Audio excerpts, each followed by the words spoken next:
Good morning. आज हम बात कर रहे हैं जयप्रकाश नारायण के समाजवादी विचारधारा के बारे में, या जयप्रकाश नारायण के समाजवाद संबंधी विचार। जिस प्रकार से जयप्रकाश नारायण ने राजनीति से संबंधित अपने विचार दिए हैं, क्रांति के बारे में अपने विचार दिए हैं, उसी प्रकार से जयप्रकाश नारायण ने समाजवाद संबंधी अपने विचार दिए हैं, जो कि उन्हें उनके समाजवादी विचार या समाजवादी विचारधारा के अंतर्गत शामिल है। जयप्रकाश नारायण के समाजवादी विचार इस प्रकार से हैं। समाजवादी विचारों में पहला विचार है जयप्रकाश नारायण का कि सामाजिक आर्थिक समानता। जयप्रकाश नारायण अपने समाजवादी विचारों में सामाजिक और आर्थिक समानता पर बल देते हैं। जयप्रकाश नारायण समाज में व्याप्त सामाजिक एवं आर्थिक विषमता के कट्टर विरोधी थे। वे समाज से सामाजिक और आर्थिक विषमता को उन्मूलन करना चाहते थे, दूर करना चाहते थे। वे भारत में एक ऐसी सामाजिक व्यवस्था लाना चाहते थे जिससे कि मनुष्य की अक्षमता को सफल अभिव्यक्ति मिलने के मार्ग में आने वाली जो बाधाएं हैं वो समाप्त हो जाएं। इसके साथ साथ सामाजिक और आर्थिक विषमता समाप्त हो, यह भी उनका मुख्य लक्ष्य था। और वो चाहते थे कि सबको अवसर की जो समानता है वो प्राप्त हो मिले। इसके साथ साथ उनके समाजवाद का उद्देश्य समाज का सामंजस्यपूर्ण संतुलित विकास करना था।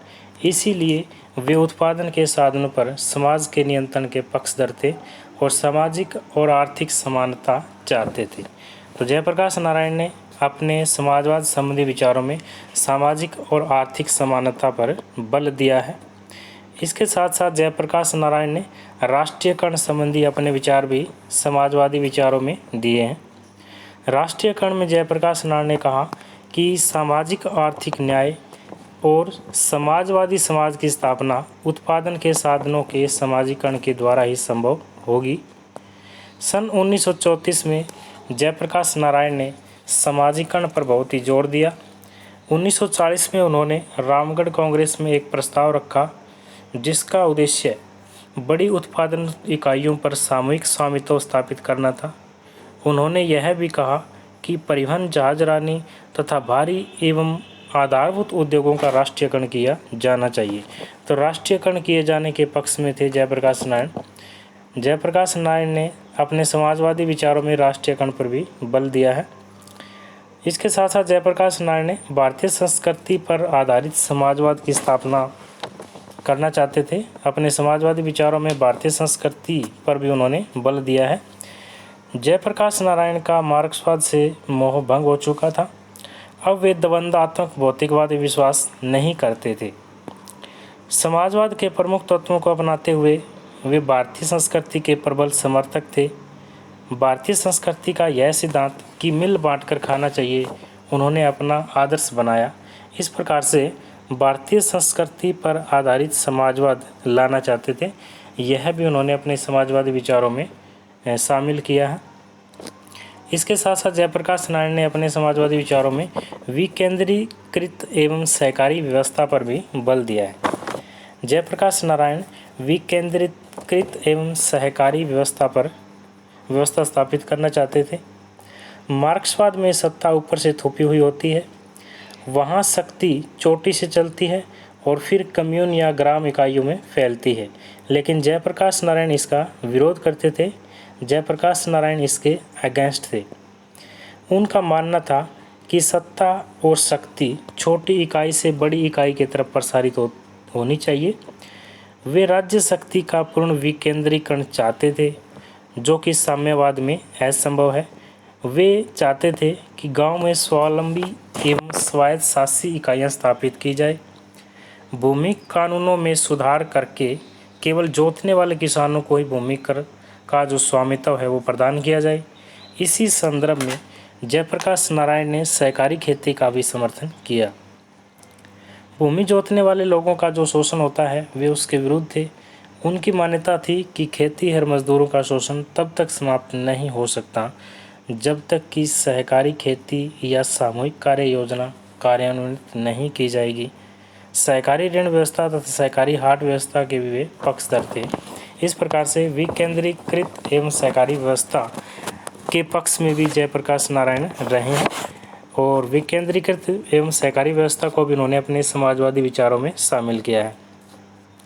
इसके साथ साथ जयप्रकाश नारायण ने अपने समाजवादी जो विचार हैं उनमें कहा कि समाजवाद की जो स्थापना है वो शांतिपूर्ण साधनों के द्वारा ही की जाएगी।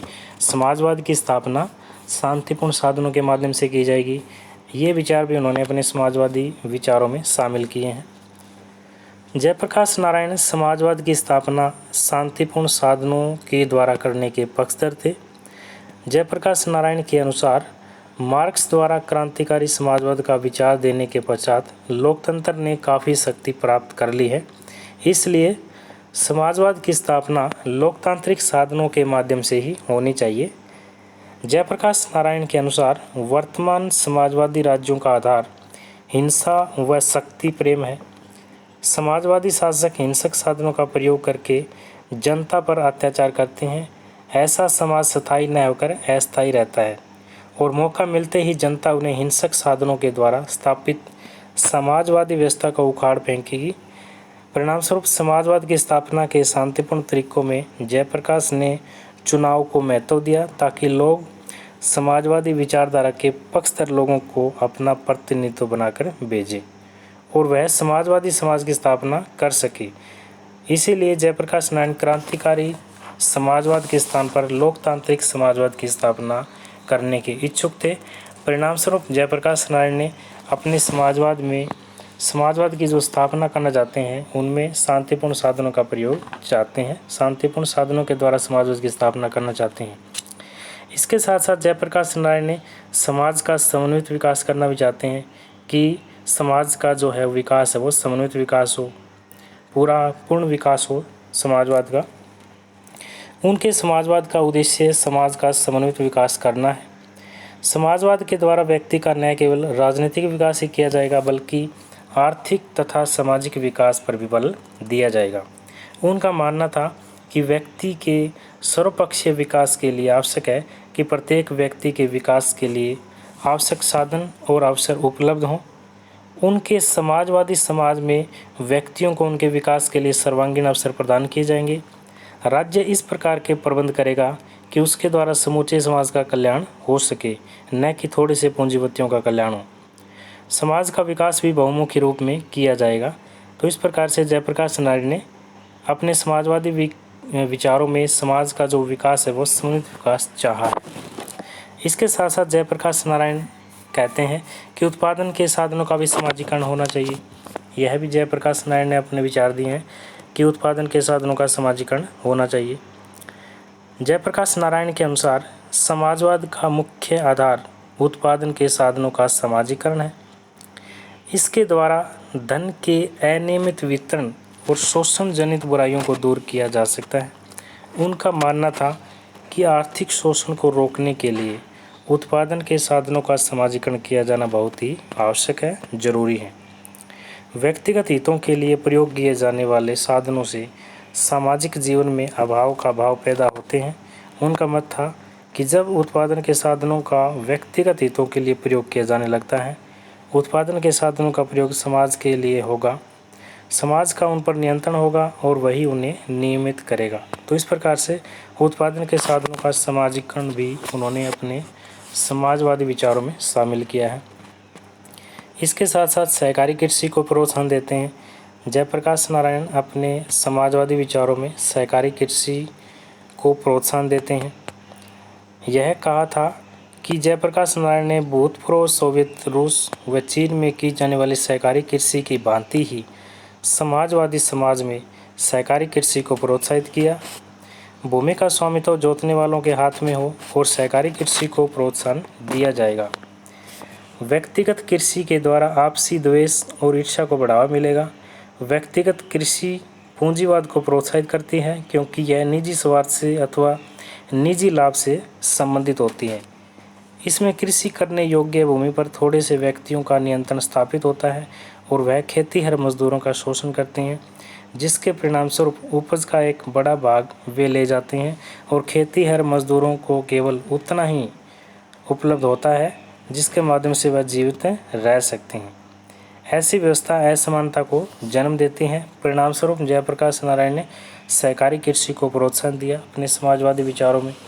इसके साथ साथ राष्ट्रीयकरण पर भी बल दिया। जयप्रकाश नारायण ने समाजवादी विचारों में राष्ट्रीयकरण पर बल दिया है।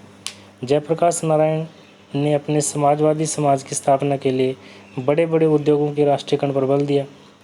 उनका मत था कि भारत जैसे नव स्वतंत्र देशों में बैंकों, परिवहन के साधनों, बड़े बड़े उद्योगों और व्यापार का राष्ट्रीयकरण कर दिया जाना चाहिए ताकि इनका जनता के हित में प्रयोग हो सके।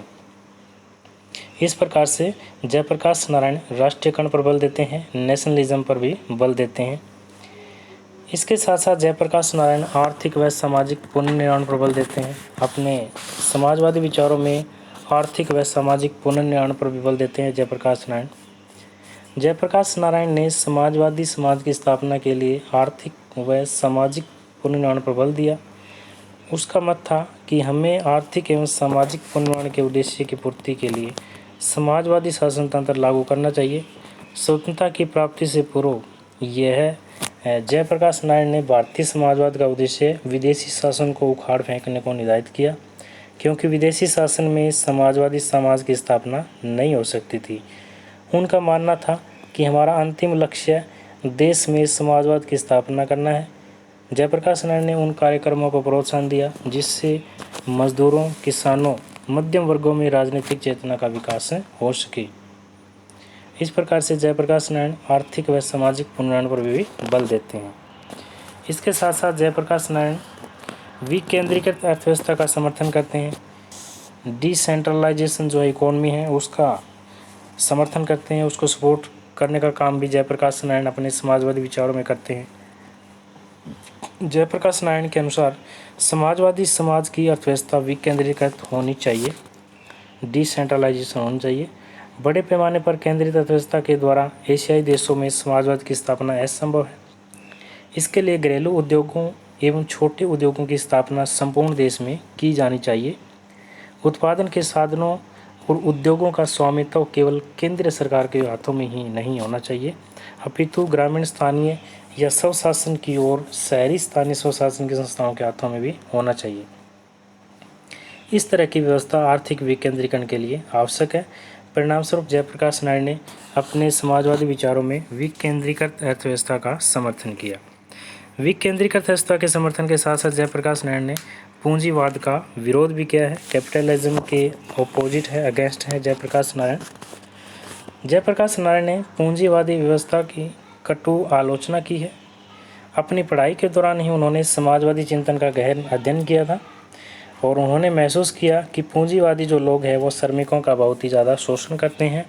इस शोषण के कारण पूंजीपतियों व श्रमिकों के मध्य आपसी द्वेष बढ़ते हैं जो कि संघर्ष को बढ़ावा देते हैं। संघर्ष से आगे चलकर हिंसक क्रांति का रूप धारण कर लेता है जिससे मानव जाति को भारी नुकसान होता है। जयप्रकाश नारायण पर महात्मा गांधी, विनोबा भावे का बहुत ही प्रभाव पड़ा। परिणामस्वरूप उन्होंने अहिंसक साधनों के द्वारा पूंजीवाद को उखाड़ फेंकने का निश्चय किया और इसीलिए जयप्रकाश नारायण ने पूंजीवाद का विरोध किया है अपने समाजवादी विचारों में। इसके साथ साथ जयप्रकाश नारायण भूदान आंदोलन का भी समर्थन करते हैं। अपने समाजवादी विचारों में जयप्रकाश नारायण भूदान आंदोलन का समर्थन करते हैं।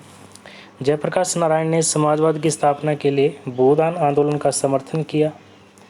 भूदान आंदोलन से जयप्रकाश नारायण का भाव था कि भूमि का सार्वजनिक हित के लिए दान किया जाए। ऐसी व्यवस्था में कृषि योग्य भूमि पर किसी एक व्यक्ति का निजी स्वामित्व नहीं होगा, बल्कि जमीन सामूहिक रूप से ग्राम की होगी, पूरे गांव की होगी और उस पर सभी मिलजुल कर खेती करेंगे। यह आंदोलन अन्य जो आंदोलन थे, दूसरे जो आंदोलन थे उनसे अलग था। जयप्रकाश का मत था कि दूसरे देशों में ज़मीन की जो समस्या कानूनों के द्वारा, जोर दस्ती द्वारा अथवा हिंसा के द्वारा हल की गई है, जिसके कारण कटुता और घृणा फैली है, बढ़ी है, जबकि भू आंदोलन के द्वारा भूमि का जो स्वामित्व है बिना किसी क्रांति अथवा दबाव के सामूहिक हित के लिए ग्रामों को सौंपा जाएगा। तो इस प्रकार से जयप्रकाश नारायण ने भूदान आंदोलन का समर्थन भी अपने समाजवादी विचारों में किया है। जयप्रकाश नारायण स्वतंत्रता व समानता के भी पक्षधर हैं। इक्वलिटी और लिबर्टी को भी सपोर्ट करते हैं जयप्रकाश नारायण। जयप्रकाश नारायण ने समाजवादी समाज की स्थापना के लिए स्वतंत्रता और समानता को आधार माना। स्वतंत्रता संबंधी अपने विचार देते हुए उन्होंने कहा कि ऐसी व्यवस्था जिसमें शोषण, भूखमरी तथा दरिद्रता नहीं है, वही वास्तविक स्वतंत्रता है। उनका मत था कि यदि स्वतंत्रता व समानता की उपलब्धता न हो तो व्यक्तियों को इस बात के लिए समुचित योग्य अवसर नहीं मिल पाते और वह अपना सर्वांगीण विकास कर सके। समाजवादी व्यवस्था में किसी व्यक्ति के साथ भेदभाव नहीं किया जाएगा। इस व्यवस्था में न कोई अमीर होगा और न ही कोई गरीब होगा। परिणामस्वरूप जयप्रकाश नारायण ने स्वतंत्रता व समानता का भी पक्ष लिया है।